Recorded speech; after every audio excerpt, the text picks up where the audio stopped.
How we doing, guys? Welcome back to another episode of the Richie Hicks Jr. Sports Podcast.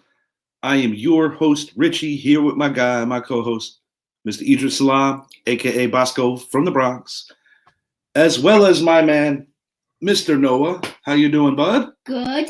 All right. On Samoa, let's go. Welcome to the show. Okay, at the end of the show, Noah, we're going to do a small segment on your favorite video games. Yep. So we're going to ride with Mr. Idris and start it up. I got to be part of that one. Let's go. Steve Wilks is out as the defensive coordinator for the San Francisco 49ers. And I got to say, just from the eye test and what I saw on Super Bowl Sunday, I believe it's a bit of a cop-out on head coach Kyle Shanahan's part. I'm not really pleased with the way this went. 19 points you hold Patrick Mahomes to. You're talking about a top 4 defense in the NFL. I think they were 3rd overall, if I'm not mistaken, which the San Francisco 49ers ranked. Mm-hmm. Not a big fan of this move, especially when I look at changing points in the game where I actually think that the play calling on offense was a main contributing force into the Niners not getting the job done. Mm-hmm. Steve Wilks, this is his second go-around of kind of getting the short side of the stick because if you remember, just a couple of years ago, he was in Carolina as an interim head coach. And he actually, it was last year. And last year.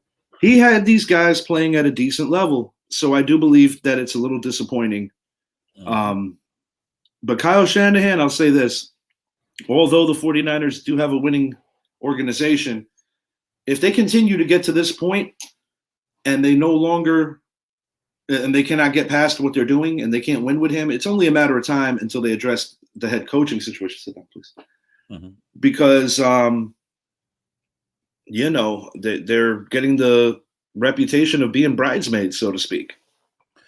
I got to agree with you 100%. You got to feel for Steve Wilks. He became head coach at Arizona. He had a rookie quarterback, basically a whole new team. They had a bad year, and they got rid of him after 1 year. They go to Carolina. He actually changes the culture in Carolina to where they actually started winning. Sam Darnold actually started looking like a number 1 pick. I'm not gonna say no. I say a high 2nd round pick, but he started looking good. The team was winning. I think they were like 6-2 when he took over. When he finished the season, they made a push for the playoffs. They didn't make it, of course. Then you come to the 49ers. You had 1 year. You picking up after DeMeco Ryans, you might have had a slight bit of a fall off, but not much of a fall off.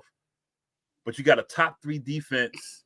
You hold Patrick Mahomes to 19 points, but you get fired. And I'm going to take it a little further, and I don't want people to take this the wrong way, but I'm just going to be honest. It seems like black coaches have a very short leash. I hate to say it, but it's a hard thing to not acknowledge and agree with. And like I said, I feel for Steve Wilks. I kind of wish that we would have waited because I would have liked to have him as our DC. Because I just like how he has that attacking defense. I feel for the guy, man. He's Mr. One and done, and it's not his fault each time. And as for Kyle Shanahan, ownership has to look at it. John Lynch, the GM, has to look at like, hey, wait a minute, man. This is 3 times you did this, 2 times with us. And you're firing coaches and, they lost someone else on offense that decided they wanted to leave. I think they lost 2 coaches other than Steve Wilks, 2 left on their own. And it makes you wonder what's really going on in Frisco. If they don't get anywhere this coming season, if they come short of the Super Bowl this season, I think Shanahan is out. You got to let him go.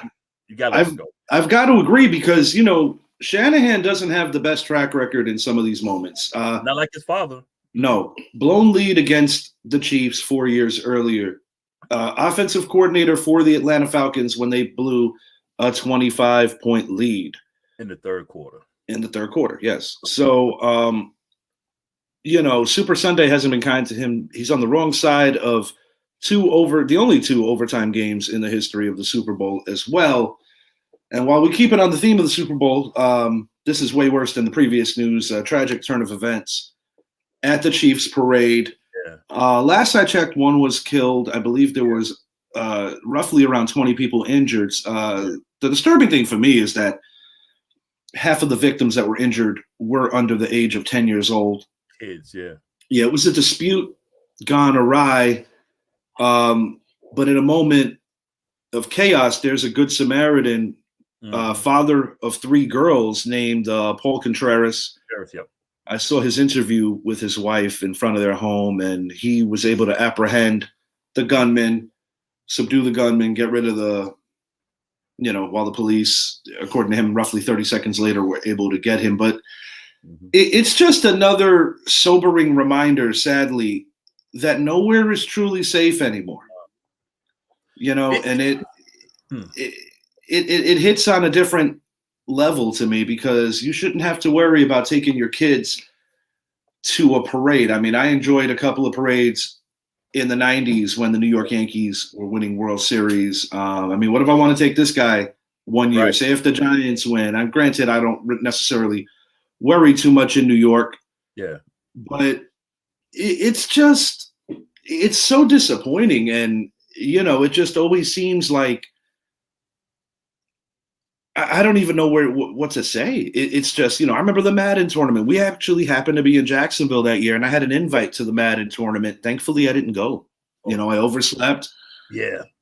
Jen and her best friend, Lorraine, we were staying at Lorraine's place, and they actually let me sleep in because, you never know. Yeah. This guy was with me, and like I said, just a sobering reminder that, nowhere is safe, and it's like you literally have to have eyes behind your head, and it's heartbreaking, for lack of a better word. It's supposed to be a day of jubilation, celebration. Travis Kelce took some photos with one of the officers that was in the forefront of it. But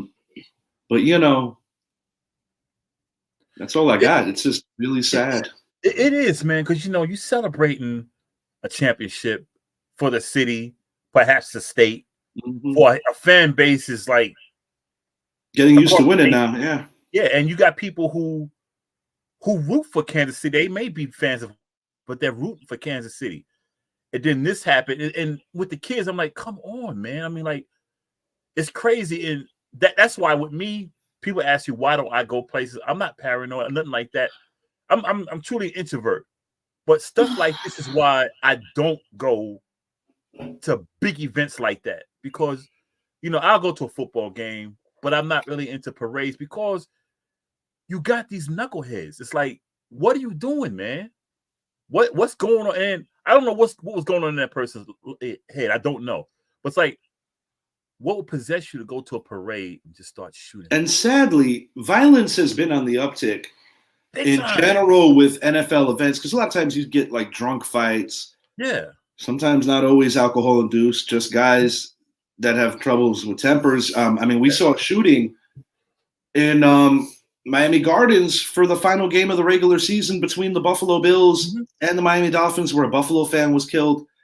This is the kind of stuff that, it kind of changes your perspective if you even think it's worth it to go put yourself out there and enjoy these games when some of this is happening. And I think part of the problem, well, mental health goes without saying, undiagnosed things. But I also think that, unfortunately, a lot of fans get a little too caught up in this need to be like pseudo famous and more important. Yeah.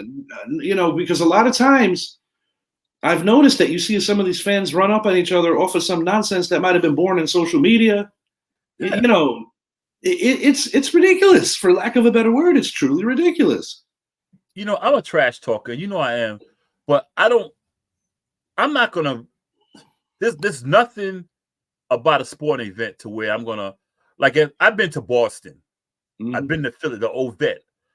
I've been in those stadiums, got the beer thrown, but I knew I'm a New York Giants fan. Yeah, that happened to me in Fenway in my Yankee garb. I was wearing a Babe Ruth shirt, which my father begged me not to wear. Yeah, it's happened, and I knew it was going to happen.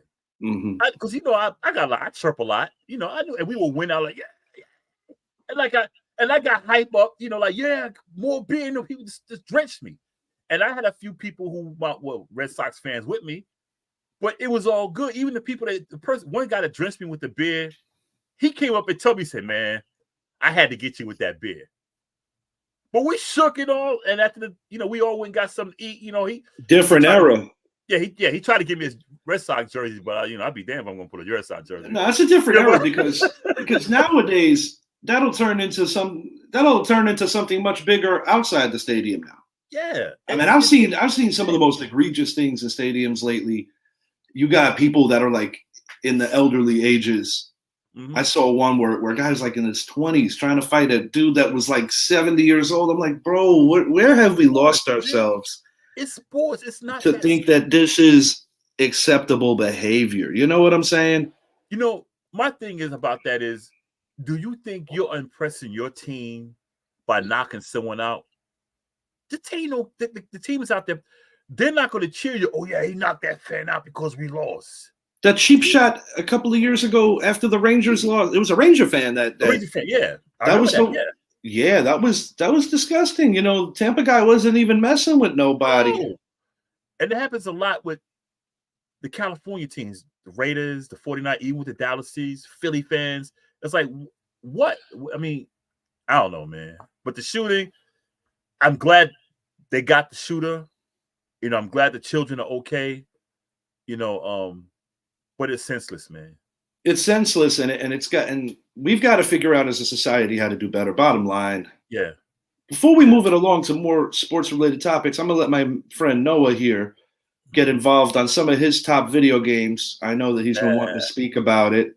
Maybe a little practice for when you go on Switch with your cousin Aiden. Noah, welcome to the show. I know you were yawning there. I think you're trying to tell me that me and Mr. Idris might not be too exciting today, but tell the people what you've been playing lately ahead of your homeschooling journey that's starting very soon. Go ahead. Very soon. So I've been playing Roblox, Minecraft, and also Bigfoot and Sandbox. Mm-hmm. What's up with the Bigfoot game? Cause my grandson, he's the same thing. He okay. I gotta get on that. That's it.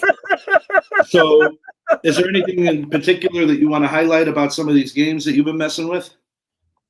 Okay, so the games on Roblox I've been playing was like airport training, except I don't train in the game. Actually, I just fly. You just fly the plane around? Make sure you got enough fuel. Oh, I know how to get fuel in the game. You just have to go to fuel tank and sit there for like super fast, and then it'll go up super fast. Now let me ask you. I got a question for him too about that. All right, Mr. Idris has a question for you. Go ahead. Because is the plane like a simulation? I mean, is it like what is it like a real plane that you actually? I mean, not a real plane, but you know what I mean. It's like, are you inside the plane and you see the controls, or it shows it from the outside? How's the plane go? I can do anything I want. I can go outside or inside. I know all the controls too. I'm about to get on that because I know all the controls. Oh, that's good. So tomorrow, when I drop you off at Pop Up and Nene's, that means you could drive us, right? Yeah. You're gonna drive us tomorrow? Yeah. Would you want to take the truck out, or we're taking Mommy's car? Which one do you want to take? The truck. You want to drive my truck tomorrow? The truck, yeah. All right. Yeah, they're going to be waiting for me. I'm probably going to get in trouble tomorrow. I let this go down. Also, Noah, I bought you some of the old school Sega games. Oh. You want to talk about any of those that we've been playing? Y'all got a Sega too? Okay, we've been playing. It was a package on PlayStation where I can get the old school Sega games. What? Yeah, pretty cool. So go ahead. Sonic the Hedgehog. Let's talk about that one. What do you think? Oh, Sonic. I liked it. Yeah, so are you going to... Especially part one. It's super easy, part one. But let me ask you this. When we play head-to-head, you don't like that ring round with me, right? Because he always says, you think I'm cheating you, right? Yeah. Because you always jump over me. Like that.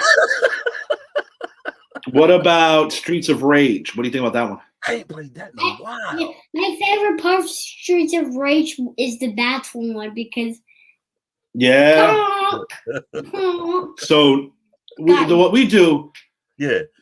We played a 2-player, so like I use all my lives, and then when I'm getting close to the end, I got to the last boss, but I only had like 1 life left. So I brought Noah into there, and Noah finished off the final guy. Oh, okay. In Streets of Rage, and Streets of Rage 3 is pretty difficult. They made a part 4. They made a part 4, and it's just not in a package. Yeah. So what games come in it? What games? Oh yeah, remember the kids. A lot of the old school classics like Altered Beast, the Golden Axe series. You get 3 Streets of Rage games, Toe Jam and Earl, like some of the real old school ones, man. And it comes on PlayStation. Yeah, we bought them on the PlayStation Store. Oh, I'm going to get on that. That one my Uncle Jeremy taught me. Yeah. Dude, I ain't played years, man. Yum, yum, yum, yum, yum, yum, yum, yum, yum, yum. All right. We're going to move it along. Yeah. To pitchers and catchers reporting. Yep. And speaking of pitchers, the Yankees made 2 maneuvers in the last 2 days. A trade with the Milwaukee Brewers for depth. Also bringing back Lou Trevino. He's going to be gone for the first 60 days of the year. But I like it. We need depth after parting with Michael King and others in the Soto deal. So I still think there's a deadline move brewing for the Yankees. I still think it's going to be another pitcher added because when I look at that lineup, I think manager Aaron Boone has plenty of flexibility. Yeah. And, we're going to be ramping it up as March gets closer with our divisional previews. The end of March will be the beginning of the baseball season. Our guy, Mike Zappi, is going to be in attendance for banner night in Arlington for his Texas Rangers. He needs to go live. Yeah, he should. That's actually a great idea. I wanted to shout out the Basement Show with Mr. Nast. That was a lot of fun the other night. Yeah. I had no idea we were going to be on for 2 hours, and 2 hours went quickly when we were really getting into our football flow. But a shout out to Mr. Nast for not only inviting us on his show, but simulcasting with us where it landed on our channel as well. Very cool. And I would love to do something like that again, even if it's not sports related. Yeah. I know that they have some cinema stuff. What, you want to go back and play your video games, or you're hanging with us? Look like you're getting a little sleepy over here. I did. You're nap time. Pac-Man ate. Oh, Pac-Man ate you?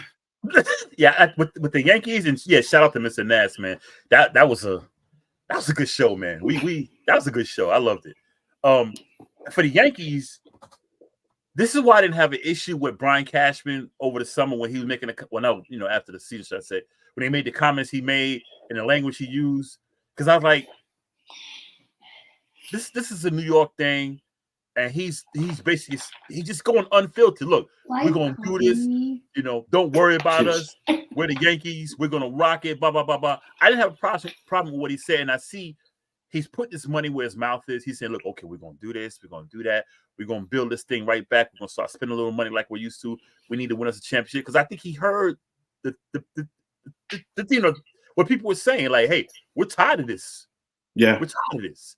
So I like the moves he's making, and you can never have enough depth with pitchers because we had good pitching one year, but we just couldn't close games, and we had the closers. We couldn't really. It's always been something, but now that we're getting some depth, I mean, I like what he's doing. I still think he's going to make another move, which I hope he does. I like our prospects, man.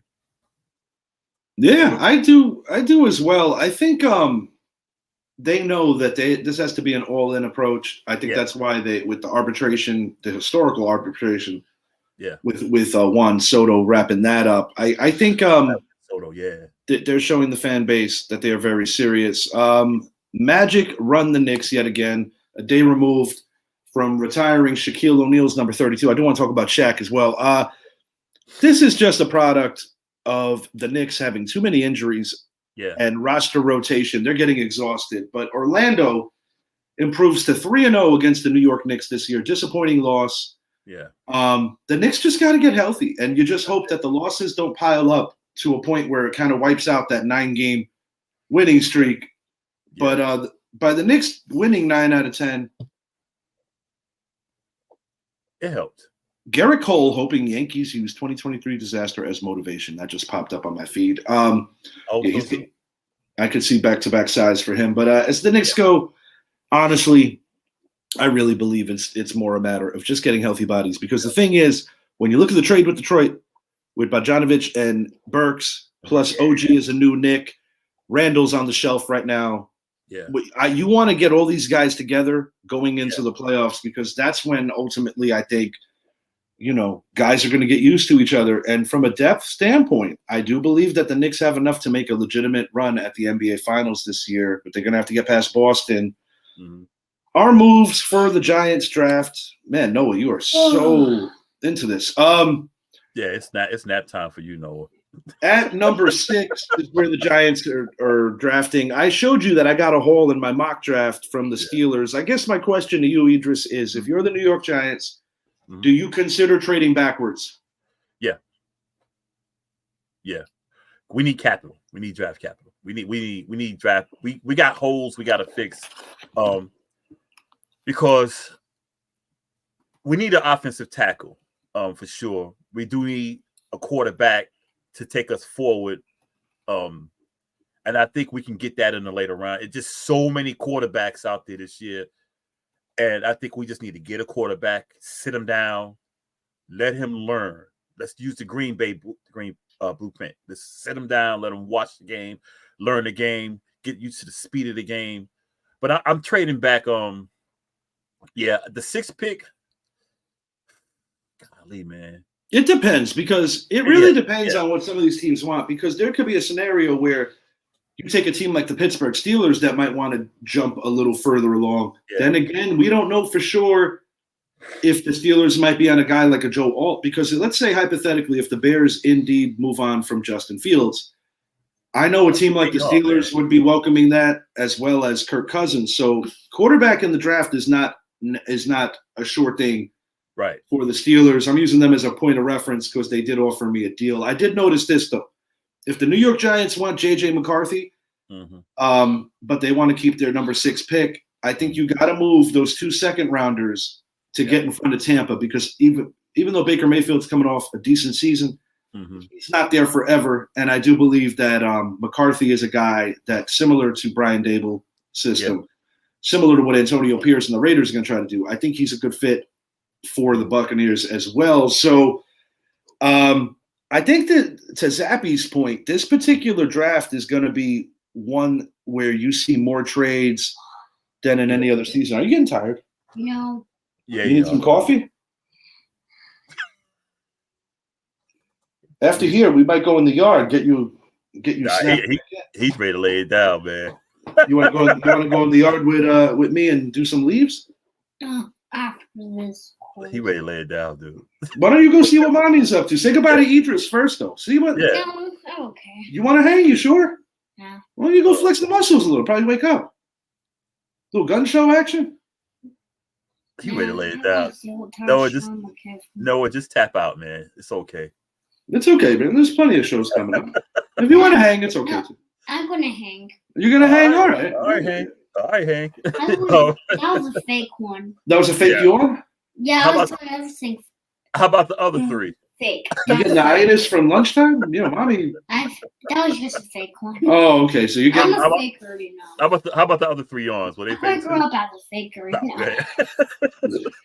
But as for the Giants, man, the only 2 quarterbacks I would want in that draft would be J.J. McCarthy and Jaden Daniels. Honestly, that's how I feel too. I just don't know if I would like the idea of taking Daniels at 6. No, me neither. That's the thing. I don't want to take him at 6. Because we that spot, we need something else. We need a receiver, or we can get an OT, one or the other. Yeah, a tackle. And I said it the other night on the Nast show. I think that Giant fans are a little traumatized from constantly striking out at offensive tackle, but I still believe that in this particular draft, you can't strike out with a guy like Fashanu at 6. There's also a possibility. When I say trade back, you don't have to trade back too far. You can trade back maybe to 10 or 9 and still get what you want. If by some, I mean, you got options. You could get the best right tackle on the board. You could go for Malik Neighbors, or you could trade back. Of course, I wanted Joe Alt, but I would be shocked if he's still on the board at 6. I feel that the Commanders actually make the most sense to take him, given how terrible their offensive line was. Back to Orlando, back to Shaq. I wanted to hit on this. Yeah. The great what if Penny and Shaq. Noah, can you do me a favor, bub? What? Can you walk over to where I got my Yankee things? You see the two fellas playing basketball up there? Here. You see, can I get the 2 ones in the plastic? The fellas playing back. Actually, grab all 3 of them for me. The 3 basketball cards. These? Yes, please. Those 2, those 3. Awesome. I want you to show these to Mr. Idris. So, so I got the Shaq rookie. Oh, man. I don't have the rookie, but I got one of his cards. I don't have the rookie card. That's over the late Wayman Tisdale, Queens product. I actually went to middle school. Went to middle school with his nephew at IS 74. Penny Hardaway. And I'm going to show you this card too, Chris Webber. The reason I'm showing you Chris Webber is because he was vital in getting Penny into Orlando. Shaquille O'Neal on draft day, the year he was reigning rookie of the year. The Magic got lucky twice. When I say hit the lotto, literally hit the lotto in order to get a talent like Chris Webber, who they traded on draft day for Penny Hardaway. During the filming of Blue Chips, Shaquille O'Neal did not realize that Penny Hardaway was actually a college basketball player. He just thought he was an actor who could hoop. But after seeing the chemistry that they gained during the shooting of the movie, he made it clear to general manager John Gabriel, you better get this guy. And Shaq loves telling the story about when he saw Chris Webber get drafted, who kind of plays the same position, power forward / center. Man, he felt the Magic needed a facilitator. Anyway, ultimately the Magic pulled the trigger after Shaq almost had an aneurysm. Right. You fast forward, this is the only team that defeated Michael Jordan after Michael Jordan won a championship. The only team that knocked him out in the playoffs, and this is post-champion Jordan. Right. I say the great what if because when I think about what Penny Hardaway brought to the table as a phenomenal point guard, man, before the knee injuries, and most of the injuries happened post-Shaq. Shaq kind of left in the middle of the night, a la Art Modell. I don't think Orlando really thought they were going to lose him. Yeah. I think they underestimated what other people thought about him around the league. And it probably goes back, looking at revisionist history, as the greatest mistake in Orlando Magic history, not retaining Shaq, because I do believe that if Shaq would have gotten what he originally asked for, probably signs another 4 or 5 years in Orlando, and they definitely see themselves to a championship. And, who knows how history works out? Does Kobe ever become a Laker? Does Shaq and Kobe even happen? Good question, because Kobe, he was drafted by the Hornets. I think with Penny and Shaq, and I love Penny's speech about Shaq. Like, I wouldn't have been this if it wasn't for him. That duo because they had a good team. They sure did. Dennis Scott broke the regular season 3-point record at the time. Nick Anderson was the original Magic. Nick Anderson, they had Scott, they had Horace Grant. I mean, Donald Royal. They had a team, man. Jeff Turner, who was a sharpshooter. Yep, they had a team, and had they stayed together and gelled, godly, man. And it was so exciting, man. And I mean, you're talking about a team that lost the NBA Finals. And then not long after that, the very next year, in the final game of Shaq's career, unbeknownst to most people with Orlando, they get swept out by the Chicago Bulls. They did a poll in the Orlando Sentinel, and a lot of Magic fans said that they wouldn't pay Shaq the money. Yeah. LA paid Shaq the money. And what's interesting about the story as well as it goes is that Shaq usually did everything business-wise with the guidance of his stepdad, Phil, may he rest in peace, and his mother, who was still alive. And Shaq kind of did this on his own, where he made the deal. I remember being in New York, man. I literally was in my Uncle Mario's kitchen. I was cutting open a bagel. And back then, that's when you actually read the sports paper. Yeah, the paper. And it was like the late edition. And when I saw it, I was like, what? Shaq's a Laker? I know. And I feel that it gave us kind of like new life for the Knicks to come out of the East, because during that era, the Orlando Magic most definitely had the New York Knicks number. But I guess, long overdue if you ask me, because Shaquille O'Neal, in my opinion, is the greatest player in Orlando Magic history. I don't think it's Dwight Howard. It's Shaq. And I think you can make a case that Penny could even jump Dwight for number 2. Probably Dwight, because Dwight did get to the finals. But, like I said, a big what if. I think revisionist history, Shaq wishes he probably stayed. Yeah. I do think that Shaq feels that way at his core. At least see them to a championship before he left. It would have been great for him to stay, because the Bulls and Magic would have been the 2 teams fighting it out to go to the finals. And like I said, it gave us new life, because an aging Ewing started getting more help, and the Knicks got younger outside of Ewing, where Ewing didn't have to be the focal point every night. It's so funny. I was on the number 4 train. When I found out, and I heard people talking. I'm like, what? And guy said, man, Shaquille O'Neal with the Lakers? And I'm like, and I didn't know who the guy was. I said, what'd you just say? He said, you didn't hear it? I said, no. He said, Shaquille O'Neal's a Laker. I said, when? He said, he's now. And I was like, no way. It's wild. The guy had a little radio. And I was like, dang. Then it came back on the radio, WABC. It came back on. I was like, oh, he played. He said, listen. And then it was like, hey, George Michael, like, the Lakers got Shaquille O'Neal. I was like, oh, wow. No, it was pretty crazy, because, like I said, we're on East Coast time, and like finding out when it happened, it was pretty wild. But looking back at it, Shaq has said on many a documentary that he does wish that maybe he would have seen it through to a first championship. I know it drastically affected Penny Hardaway's career, because it did. And then you start getting the injuries. Interesting enough, I remember when Shaq first came over, Nick Van Exel was the leading points getter the previous year, and they were both under the Reebok umbrella for sneakers. Yeah. And I thought that was pretty interesting how that came to be. Van Exel's a pretty good player too. No, Van Exel severely overrated. But it all started with that, because Jerry West was ahead of the times, knowing that he was going to draft Kobe when a lot of people criticized the move. Yeah. Ultimately, he was able to move on from Vlade Divac. Yeah. To free up space for Shaq. And this is a team that already had a decent nucleus with the likes of Cedric Ceballos, Nick Van Exel, the original flopper, Eddie Jones, and such. Eddie Jones was pretty good too. That was another high flyer, man. No, indeed. And I'll be honest, with the exception of Michael Jordan in my lifetime, the 3 years that Shaq was at the top of the basketball mountain, winning 3 consecutive MVPs with Kobe as his number 2, the second most dominant force in my lifetime in NBA history, undeniably, Shaquille O'Neal in a Laker uniform. Looking back at it, it's a little sad. And unbeknownst to a lot of people, this is like a fact that a lot of people either forgot or maybe just didn't know. Penny and Shaq did play together again, briefly, super briefly, in Miami, when Penny was literally on his last leg. He's on his last leg. Literally on his last leg.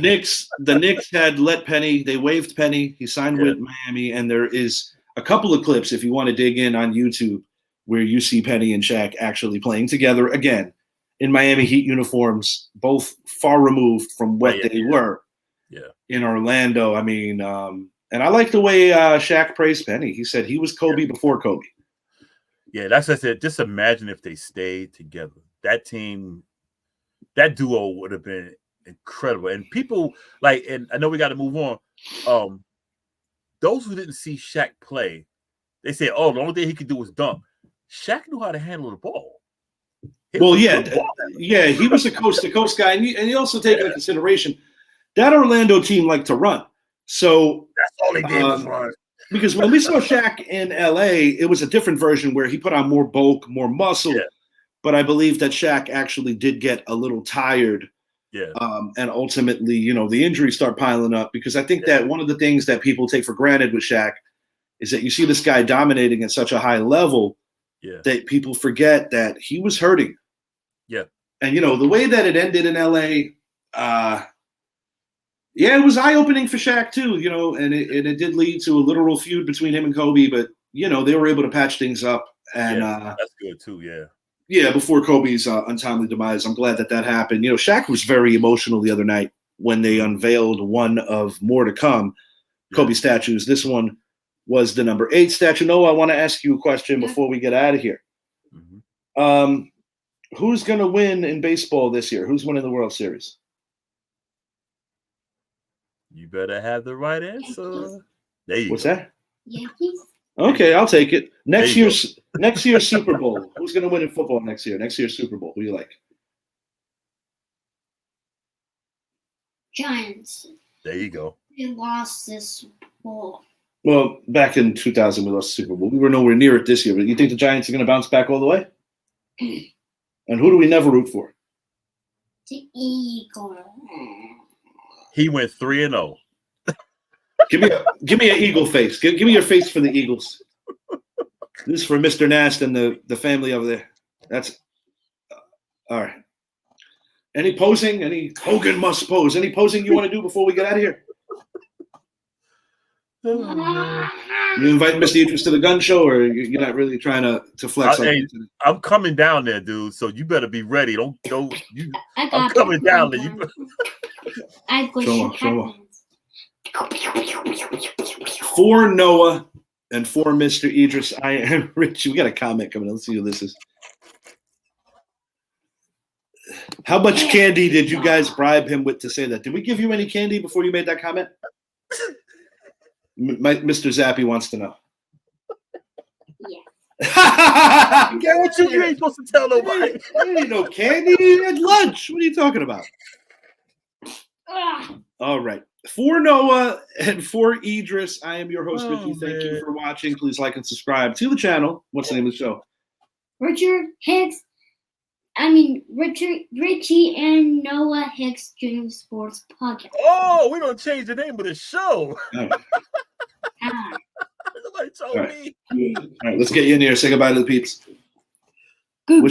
Goodbye, peeps. And have a great day. And have a great day. Prepare to die. All right, enough of this. Bye-bye. Oh, look, you got him. Like and subscribe. There it is. If you don't, you have to pay us $1,000. I agree. That sounds like a David Kenner deal, a la Death Row Records. You don't know about that yet. Our man Eli has a Death Row chain. Another story for another day. Thank you, everyone. Have a great day. Thank you.